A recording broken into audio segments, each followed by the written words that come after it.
سلامی پر از مهر نثارتان همدیاران عزیز.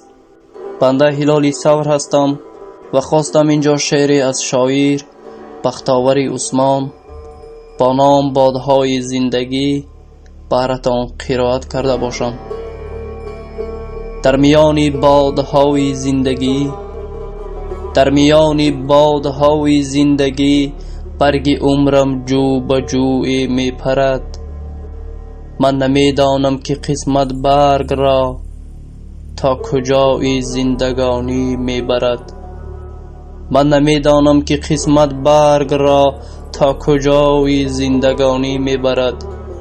در میان بادهای زندگی یاد از دوستان جانی می کنم.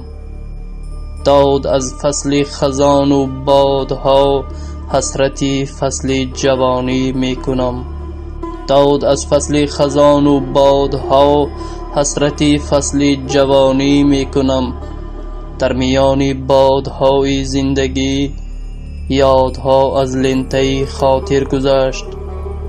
زورق عمر اندرونی مد و جزر چون شکافی بی امانی تیر گذشت. فهمیدم که در میان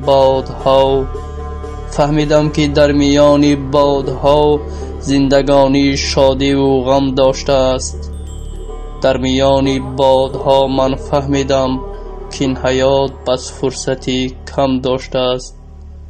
در میان بادها من فهمیدم که این حیات بس فرصتی کم داشته است. در میان بادهای زندگی برگ عمرم جو به جوی می پرد.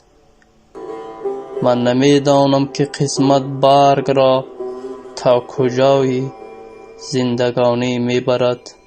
تا کجای زندگانی می برد.